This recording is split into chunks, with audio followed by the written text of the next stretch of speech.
So, eto na nga, naki-join po si Manong kanina. Kami nandoon kanina, no? Oo. Naki-join po kami, pag nabuntis ako, Ninong, kininam. Kininamat! Ulitin ko lang, pwede ba? Huwag nyo nang gayahin to, last ko na to. Kasi sa susunod, tatanggi talaga ako. Ha? Kunin nyo ko, Ninong, ng mga anak nyo. Ha? Pwede ba? Pero kung magkakasing edad lang tayo, huwag nyo na akong kuning Ninong. Ninong ng anak, oo. Ngayon, sasabihin nyo lang, sige, oo, Mike Cervera, hindi ka namin kukuning Ninong. Oo. Magpakimkim ka na lang. Oo. Pwede naman ako dun eh. Di ba? Magkano ba gusto mong pakimkim? Huwag mo lang akong kuning Ninong. Sabi naman, hindi naman yun eh. Wala, oo. Kahit wala kang pakimkim, eka, basta magiging Ninong ka namin. Pag ako pinagsalitan nito, mga kababayan ko, nako! Oo, yari sa akin to eh. So ngayon, mga kababayan ko, eto na. Eto na ha. Mga kababayan, nako! Sabi ni Liz Banks, Boss Mike, magpalahi, pwede. Yeah. Kahit wala nang paalamanan kay Jen Angeles, pwede yan. Huwag na tayo mag-topic, magkwentuhan na lang tayo. Di ba? Eto na ngayon, mga kababayan ko. Kanina nga po, so nakita nyo, no? Yung pong pinirmahan ho yung chaleco. Yung pong chaleco na ho yun, 1968 pa ho yun. Diyan po sa event na yun nangyari. Ano po? Para maraming camera, maraming saksi. Baka sabihin kasi nila, AI, peke, gawa-gawa lang. Pero yan po, mga kababayan, ultimo po yung pentel pen na ginamit ni Pangulo, isasama ko sa frame. Lalagay ko dun, mga kababayan. Sisiksik ko sa loob. So magastos, magastos yun. Ang kaguluhan po kanina, mga kababayan, ha? Eto na.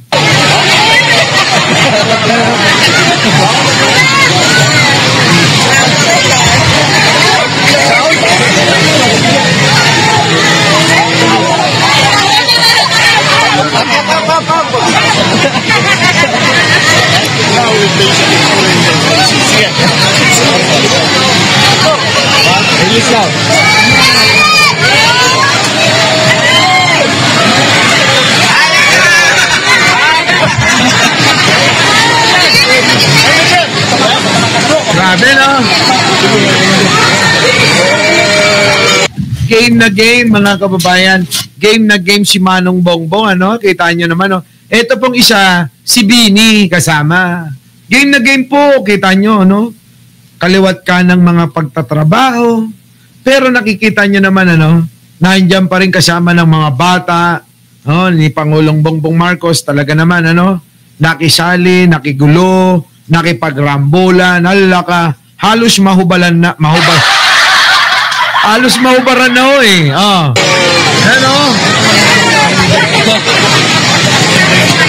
Grabe,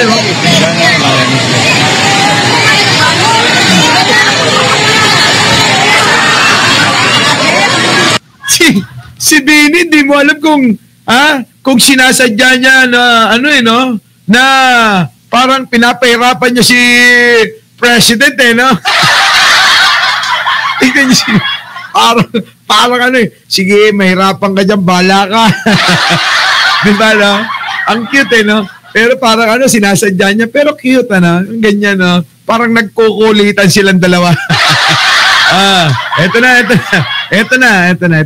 Wait lang, Meron pa dito, wait lang, Dito matutuwa kayo, mga kababayan. Saan? Dine, nasaan yun? Dito. Eto na nga. Naka, Diyos ko! Marami na namang mag-iiyakan, Grabe. Ito na, Boss Mike. Tuloy natin, Mr. President. Pakita mo! Kayang-kaya mo pa!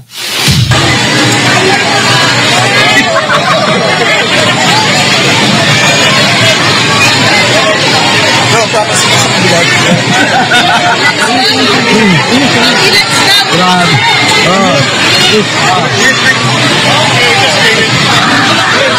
Wala na. Wala na. Wala na. Wala na. Wala na. Naubos na. Grabe. Ay, nako.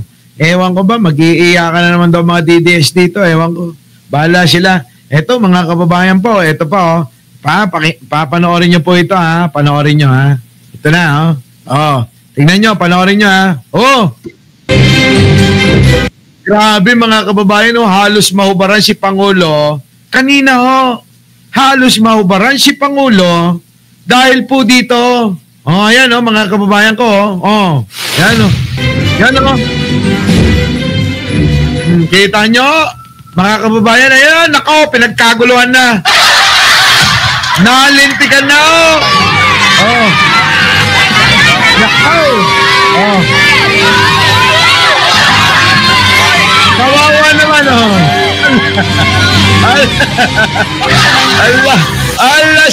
Allah ka. Uy! Nako, kawawa naman si Apo. Allah. Ayan na. Naburlisan ng mga kababayan, dinamba-damba na ng mga bata. Tingnan mo tong isang bata, ngumiti pa habang nakaharap sa camera. Ganyan, no. Ganyan no, mga kababayan nyo nangyari. Naku, ganyan, no. Dinumog at game na game si Manong Bongbong natin. Siya pakikipaglaro sa mga kabataan. Tindi, no. Ang tindi. Oh, sasaya ng mga bata, eh. Oh. Tingnan nyo, oh. Game na game, oh. Oh.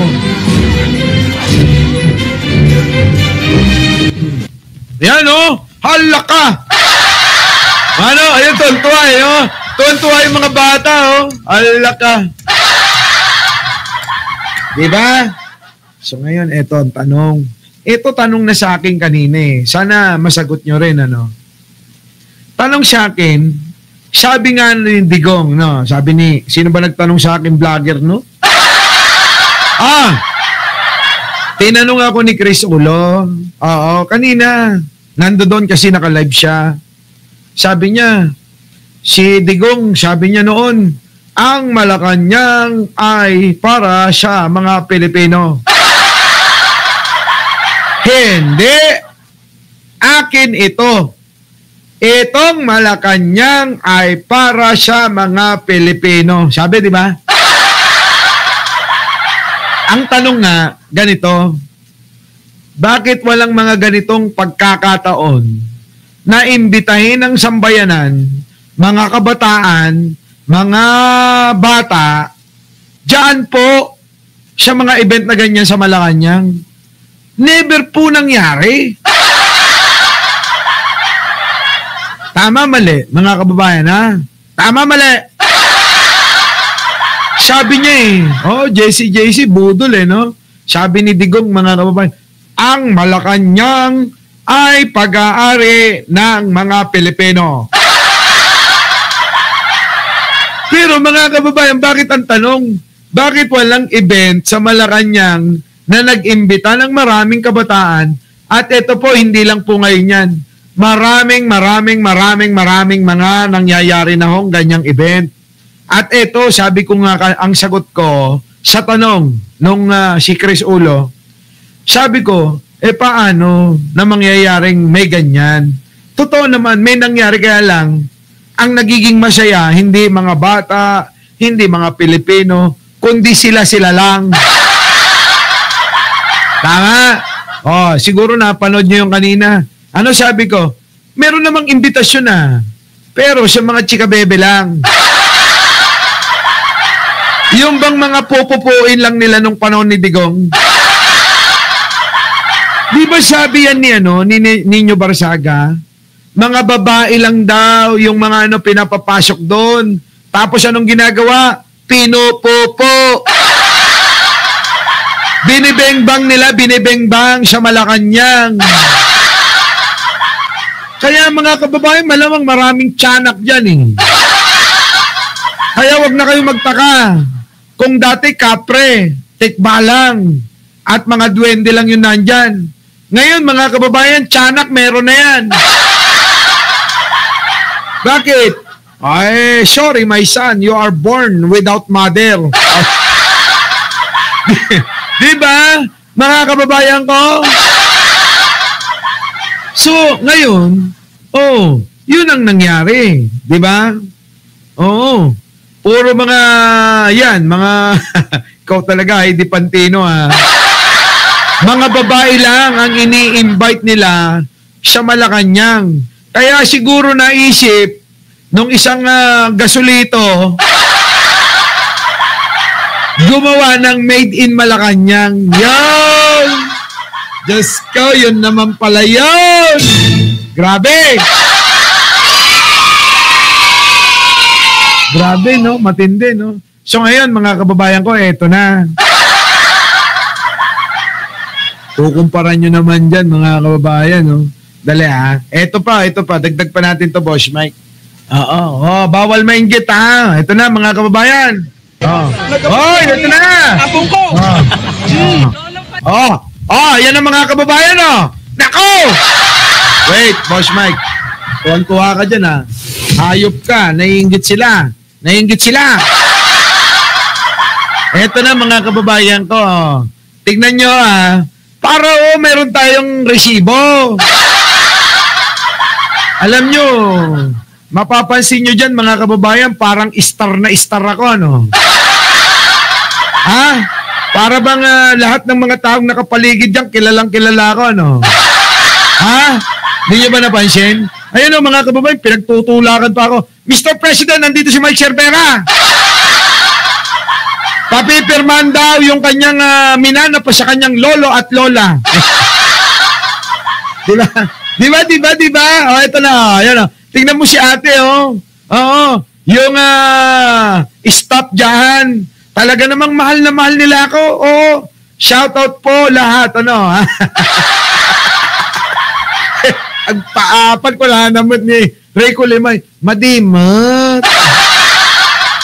Pagpakita mo lang tapno at ebidensya nga napirmaan nga talaga jay minanag kiniapong lakay kiniapong bakit nga napirmaan jay bado da dati nga gamgamitan da di kampanyada ni Apo Lakay.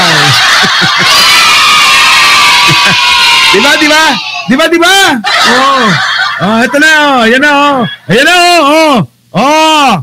nako,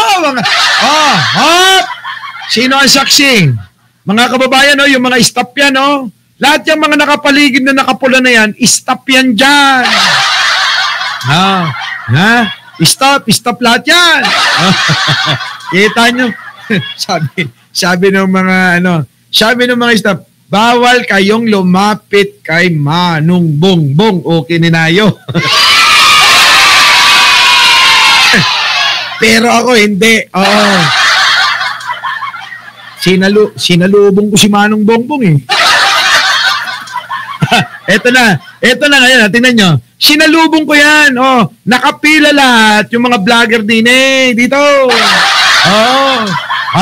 Tingnan nyo, pinagtutulakan pa ako nung si ating staff. Thank you, yan na. Yan na. Pirma mo na daw, mano. Naku, kinuha yung ballpen. Ayan na. Naku, para ako niroromansa dyan, Kinikilig talaga ako nung, nung pipirma na ni Manong Bongbong na napakaraming camera, Tapos yung mga mga cheerer natin sabi, "Go Boss Mike, go Boss Mike, go!" Ayan ayan, tingnan nyo mga kababayan ko. Sino ang saksi dito? Si Bini. Si Manong Bongbong. Ayan, pinipirman na yung chaleco. Ayan Ayan meron na tayong dyan Nako! Ay, sikat naka-jacket ni Poraw. Pading. Ayan na Ayan na, pinirman na. Ayan na Ayan na kakalabit. Oy, eto na, tapos na. Putol.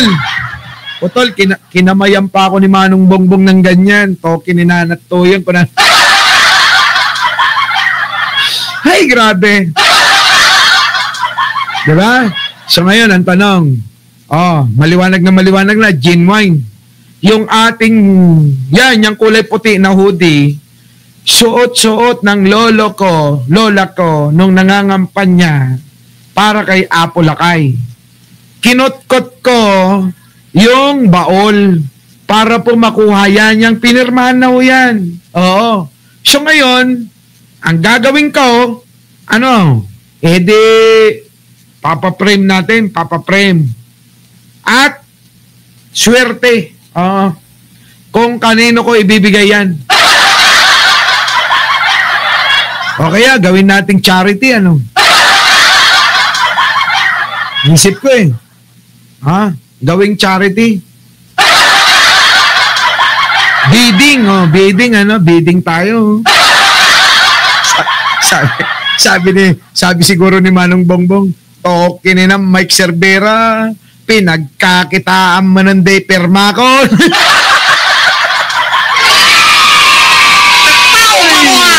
Diba?